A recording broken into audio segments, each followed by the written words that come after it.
Ako si Doña Maria Blanca, may taglay na puting mahika.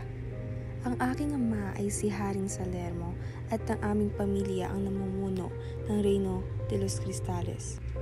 Umaasa ako na hindi ako makakalimutan ni Don Juan.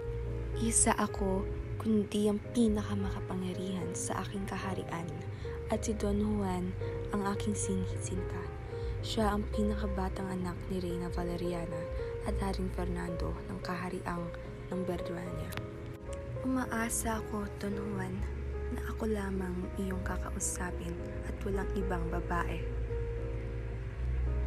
Don Juan, sana alam mo na handa kitang ipaglaban kahit anong mangyari.